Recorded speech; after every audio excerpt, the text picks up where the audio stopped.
Salut tout le monde. Aujourd'hui, on se parle d'un film onirique, d'un film fantastique, d'un film de légende, Excalibur, John Boorman, 1981, qui a reçu un prix, d'ailleurs prix artistique pour le film Excalibur à Cannes, mais ce n'était pas la Palme d'Or. Ce film, la légende arthurienne, d'un côté tout le monde la connaît, mais est-ce qu'on la connaît vraiment tant bien que ça? Ce film Excalibur, comment est-il venu? John Boorman, en fait, avait l'idée depuis très longtemps, mais il avait deux idées. Excalibur, Arthur et Le Seigneur des Anneaux. Et ouais, il a été un des premiers à vouloir adapter Le Seigneur des Anneaux au cinéma, et à l'époque, le producteur, en fait, ne voulait ni l'un ni l'autre parce que la vision de Boorman, c'était des films de 3, 4, 5 heures, ce qui avait totalement perturbé les producteurs. Finalement, on en arrive donc à un film de 2h20 qui sort en 1981. Et imaginez que ce film-là, en 1981, il tombe avec Les Aventuriers de l'Arche perdue, en France par exemple, Le Professionnel, il y avait des tas de films qui allaient tout arracher au box-office. Et quand même, il a réussi à se classer 12e en France. Donc, on parle d'un budget de 12 millions, des recettes de 50 millions quand même, donc pas mal du tout. Et il s'est classé en France 12e entre La peau d'un flic avec Delon, on est dans les années 80, et puis Diva de l'autre côté de Jean-Jacques Benex, il est entre les deux. Donc, un sacré succès, vu, en plus, il y avait aussi Rien que pour vos yeux avec James Bond. Donc, dans une année très chargée, il a réussi à tirer son épingle de jeu. Ce film noir, ce film sombre, qui montre un monde médiéval fantastique, très noir, pour beaucoup de raisons, il a réussi à trouver un public qui est aujourd'hui devenu un film culte. Alors, Excalibur, ça raconte quoi? Vous allez dire, on connaît tous la légende du roi Arthur, mais il faut quand même expliquer certaines choses parce que c'est essentiel. Donc, Arthur est né d'une liaison adultérine entre Uther Pendragon et puis donc la reine Ygraine de Cornouailles, enfin la duchesse Ygraine de Cornouailles, qui est arrangée par un magicien qui s'appelle Merlin.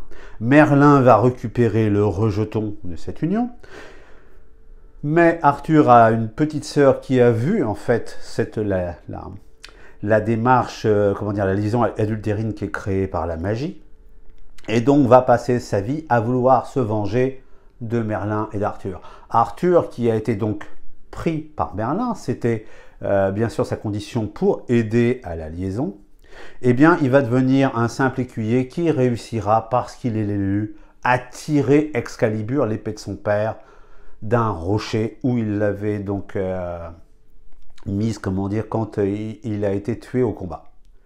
Donc on va avoir Excalibur, on va avoir Arthur, on va avoir la table ronde, on va avoir Lancelot, on va avoir Perceval, on va avoir Gawain. Mais alors que Merlin voudrait que ces gens-là prennent conscience, en fait, de leur tâche, qui est une tâche de créer un monde parfait, ces gens-là s'aiment, se détestent, se jalousent. Et c'est ce que ça raconte. C'est-à-dire que Merlin voit que l'humain est indécrottable.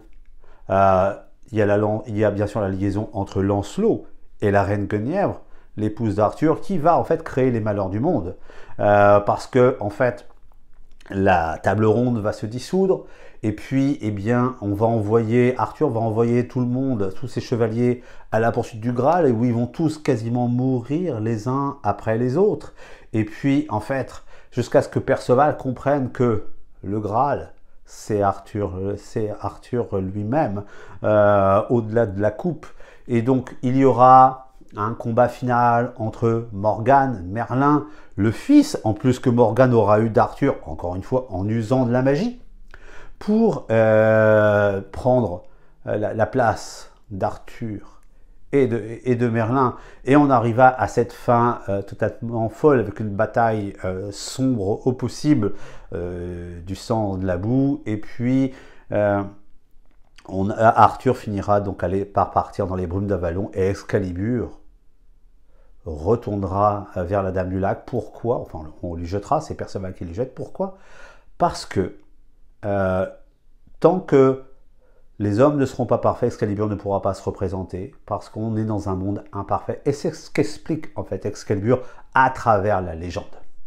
Alors maintenant qu'on a expliqué, c'était un petit peu long, il faut bien comprendre de quoi ça parle, parce que tout le monde n'est peut-être pas totalement au fait de la légende arthurienne, surtout que c'est tiré en fait d'un livre, La Morte, El Morte d'Arthur, de Thomas Malory, qui date du XVe siècle, et on en parlera plus tard, parce que c'est essentiel pour comprendre l'ensemble du propos. Maintenant, les acteurs. Je commencerai par Merlin, Nicole Williamson et Helen Mirren pour Morgane. Écoutez, ils sont absolument bons tous les deux. Et vous allez comprendre pourquoi. Vous allez comprendre pourquoi parce que John Boorman a pris deux acteurs inconnus, deux acteurs de théâtre. Helen Mirren, c'était ses premiers rôles en fait, et qui se détestaient cordialement. Les deux ne se supportaient pas. Et c'est pour ça qu'il les a pris ensemble. Parce qu'il savait que l'opposition entre Merlin et Morgane ne serait pas feinte, elle serait réaliste. Et ça le fait très bien. Alors bien sûr, on a une fée Morgane très sexualisée, très sexy, très glamour. Moi, je trouve que Nicole Williamson qui joue Merlin, il le joue alors à la perfection. C'est sûr que c'est un univers très fantastique, très kitsch. On peut se demander là son espèce de demi-coquille d'œuf d'acier brillant sur la tête, si c'est bien, bon ou pas bien, mais le jeu des acteurs est absolument sublime. Alors après, Arthur à Nageltieri, moi je trouve que beaucoup lui ont reproché, oui, il a le charisme d'une huître. Moi, je trouve pas. Je trouve qu'il fait bien le job. Je trouve d'ailleurs qu'ils le font tous très bien. Et c'était des acteurs, pour la plupart, inconnus. Des jeunes acteurs inconnus, mais qui apportent beaucoup de force. On pense à Paul Geoffrey dans le rôle de Perceval, donc qui est malheureusement mort d'ailleurs il y a 2 jours. Bien sûr, Liam Neeson dans le rôle de Gauvin. Patrick Stewart, X-Men, dans le rôle de Léo Degrand, ou bien Gabriel Byrne qui est Uther Pendragon, tous ont la fougue de la jeunesse, quel que soit l'âge de leur personnage, et le montrent vraiment très bien. Quand on pense aux acteurs, bien sûr, il faut penser aussi à Thierry Lunghi qui joue Guenièvre, mais je ne l'ai pas trouvé plus que ça dans le rôle de Guenièvre, qui est quand même une reine forte. Là c'est un petit peu trop mièvre. Vous imaginez quand même que Ygraine, donc celle pour laquelle se battent au départ le duc de Cornouailles et Uther Pendragon dans une scène mythique.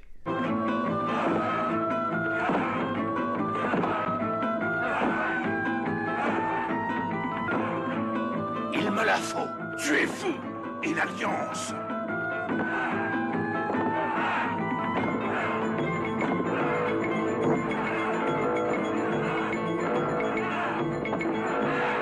Il me la faut. Pour mettre en péril tout ce que tu as gagné.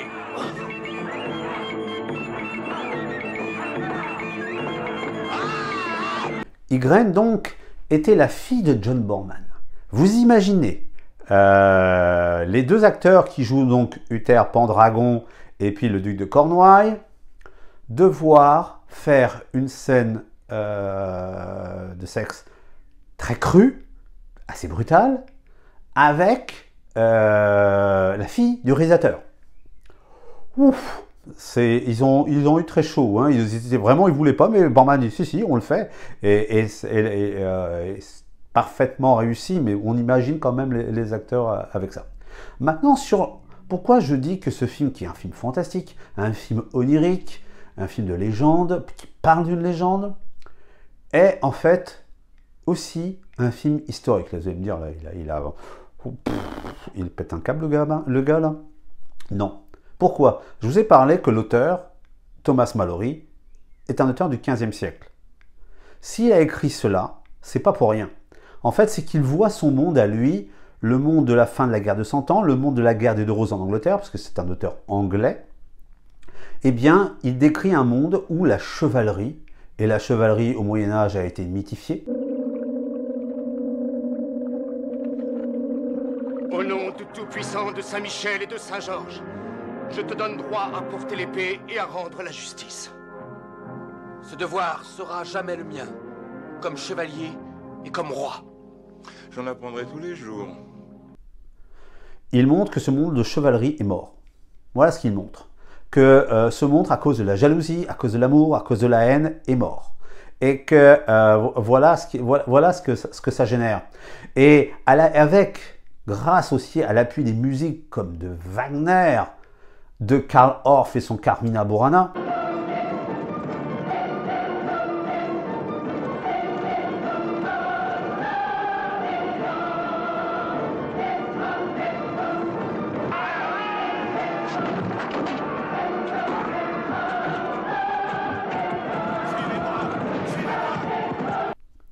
Donc John Borman, avec une telle intensité dans l'image, qu'on aime ou pas, le côté parfois qui peut paraître kitschouille, de la musique aussi forte, ça renforce le propos de Thomas Malory qui dit qu'il assiste à la fin d'un monde, un monde où la chevalerie n'existe plus, et il plaide en fait pour un retour à ce monde idéalisé, idéalisé, peut-être fantasmé. Maintenant, il faut comprendre aussi, quand on parle d'Arthur, les gens disent Arthur, roi de Bretagne, et puis voilà, encore roi de Bretagne, tout le monde ne sait pas. On parle du roi Arthur. Arthur, est-ce qu'il a existé ou pas? La moitié des historiens pensent que oui, la moitié les autres pensent que non. En fait, si Arthur a existé, c'est un roitelet breton, donc la Grande-Bretagne actuelle, sans doute du Pays de Galles, qui était aussi un officier romain. On l'appelait Dux. Pourquoi? Il faut comprendre que c'est un contemporain de Clovis. Et voilà à quoi il devait ressembler. C'est un contemporain de Clovis. La plupart des rois barbares ou celtes de l'époque prennent des titres romains, soit parce que les Romains, mais la chute de l'Empire c'est 476 avec la déposition du dernier empereur Romulus Augustule, soit en fait ils prenaient un titre parce qu'on leur avait donné un mandat en fait militaire ou administratif, ou les deux, soit parce que ça faisait bien de prendre une titulature romaine. Hein. Les rois francs d'avant Clovis aussi. Donc on est face en fait on écrit sur un roitelet qui a peut-être vécu ou pas, contemporain de Clovis, et on lui prête des traits, que ce soit dans ce qu'on appelle la matière de Bretagne avec Chrétien de Troyes au XIIe siècle, ou avec l'historien anglais Geoffroy de Monmouth dans son histoire des rois de Bretagne, ou là avec le dernier avatar, l'ultime, qui est donc la Morte d'Arthur, avec Thomas Malory. On lui prête en fait des siècles qui ne sont pas les siens d'origine. Mais c'est essentiel parce que Arthur a toujours personnifié la chevalerie et face à un monde en déliquescence.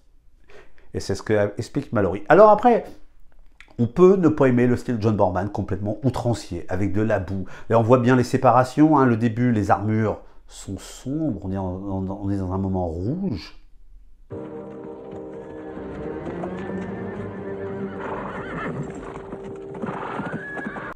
Ensuite, les armures sont argentées, sont belles, et puis elles redeviennent sombres à la fin, lors du dernier combat contre Mordred, avec du sang, des tripes, tout ce qu'on voudra. Donc oui, c'est kitsch, oui, c'est exagéré, oui, on est dans un faux Moyen-Âge fantasmé de pacotille, mais c'est un Moyen-Âge sublimé, magnifié. C'est aussi un des rares films dans les années 80, avant Le Nom de la Rose sur le Moyen-Âge, et je trouve que c'est un film vraiment culte, parce qu'en fait, il montre à travers une époque nos folies, nos démesures, notre incapacité à être ensemble parce que nous sommes animés de sentiments contradictoires.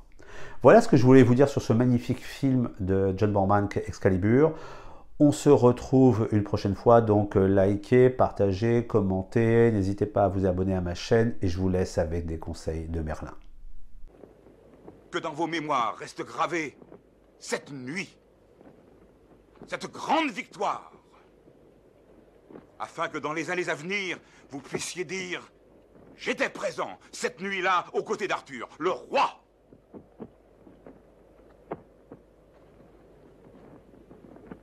Car le destin de l'homme, hélas, est d'oublier.